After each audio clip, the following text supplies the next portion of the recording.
Hey guys, how's it going? My name's Justin. Today I'm looking at a few tips and tricks that can be helpful when using the MX5 or some of the other boards from HeadRush.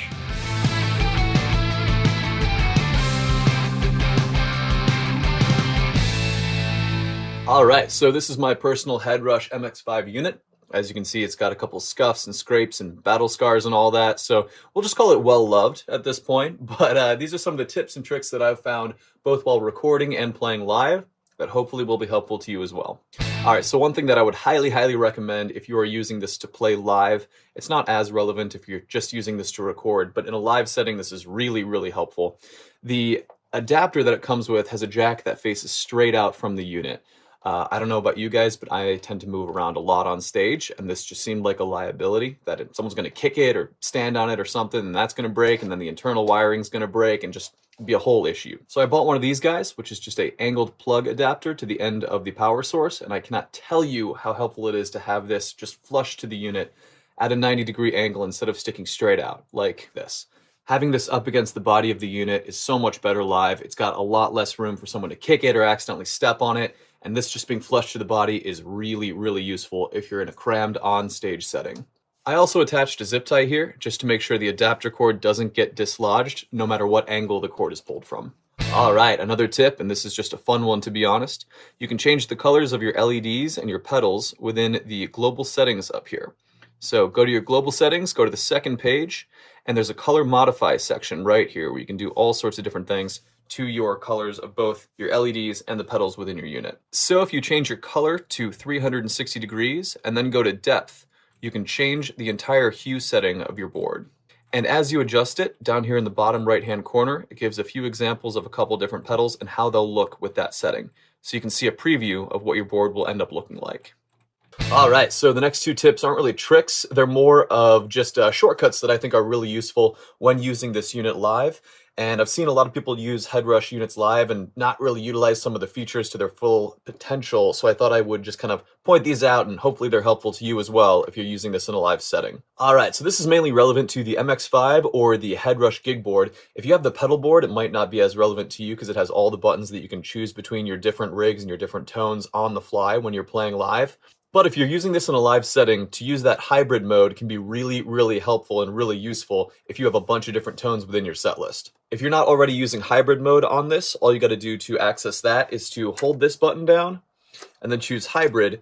And what that will do is have this button and this button go into your previous and next rigs, and this one will route to just one of the pedals within that rig. So you can turn on or off maybe a boost or a chorus or a flanger or a delay. Maybe something that you're just using in one part of a song, but you can keep the rest of that rig all set up and ready to go. So where the tip comes in then, and again, this is more relevant for the MX5 or the gig board, not so much for the pedal board, but I've seen a lot of people utilize this live, and using hybrid mode, they'll go back and forth between their few different, maybe 4 or 5 rigs that they like to use, their 4 or 5 different tones that they're using within the set. And what you end up doing is just sort of wasting time on stage, going back and forth till you find the right setting for each of the next songs coming up. And it looks a little unprofessional. So what I find really useful to do is to treat each of the rigs within your set list not so much as a rig, but as one of the songs within your set list. So you can see on here I've got a few of the same things over and over, some of them even a few right in a row, the same exact rig again and again. And that becomes really useful on stage. You can just keep hitting next rig, next rig, next rig, instead of having to fumble back and forth to find which rig you're supposed to be using for the next song.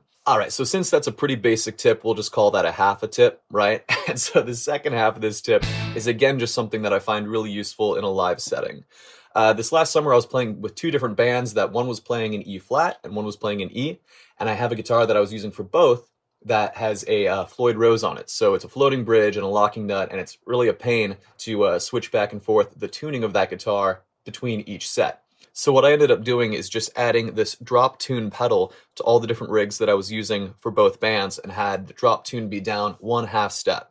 So instead of having to retune my guitar for each gig, I would just go through and make sure that I had either the drop tune on when we were in E flat or I had it off when we were in E, when we were in standard, and that made it so much quicker to switch between the two different gigs, the two different tunings, instead of having to actually tune my guitar for every single night. Now, I know some people are a little bit wary using drop tune pedals, some that are a little bit lower quality that are out there that, you know, maybe give you some artifacts or maybe thin out your tone a little bit or can do other different distortions to your tone.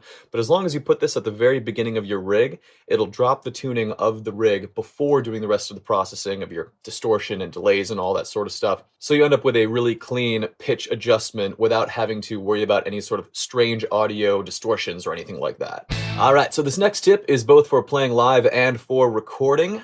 This will work with any of the HeadRush units, not just the MX5.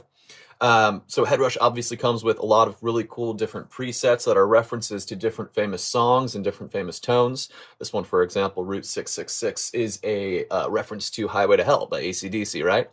Actually, you know, I saw a really cool list online of all the different parallels between what the HeadRush titles are and what the songs or tones are that they're replicating. I'll put a link to that list in the description of this video, and hopefully that's helpful to you guys. But one thing that you can do to improve or even just change the different tones of the rigs and the presets that you have within the HeadRush unit is to download IRs, impulse responses, that either other people have made or some of the ones that HeadRush offers on their website. Impulse responses basically act to replace the cabinet within your rig. So as great as the cabinets on here sound, I think it's really cool to experiment with some of the other tones, some of the other impulse responses that you can get online. I'll leave a link in the description of this video to some of the IRs that I really like. The York ones are really, really cool. The Celestian ones that HeadRush offers are also awesome. I've been using both of those a lot, both for recording and playing live. All right, so all you got to do to add an IR into your rig, first download the IR from somewhere online and put it into your HeadRush unit through the USB. There are a lot of different videos on YouTube about how to do that, so I'm not going to go into that right here. But once you have an IR loaded into your board, turn off your cabinet, because basically an impulse response is replacing the role of your cabinet within your rig.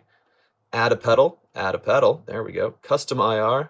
And then you can choose from the different downloaded IRs that you have, either from the HeadRush website or from other websites. And the last tip that I've got here is strictly for recording. This is something that I've found really useful. Instead of just recording the tone coming directly out of the HeadRush, you can record two different stems at once using the HeadRush unit, using one line to be the distorted, affected tone coming out of the rig from your HeadRush unit, and the other is just a straight DI tone. So as you're recording a song, you can always come back and use either amp sims within your DAW, or even just reamp using the HeadRush or another unit if you want to change and adjust your tones throughout the recording process. Especially once you're in post, sometimes you recognize that the tone that you were using before wasn't exactly the one that you should be using, and this is really helpful to come back and make sure you're not locked into a specific tone right when you're recording your guitar tracks.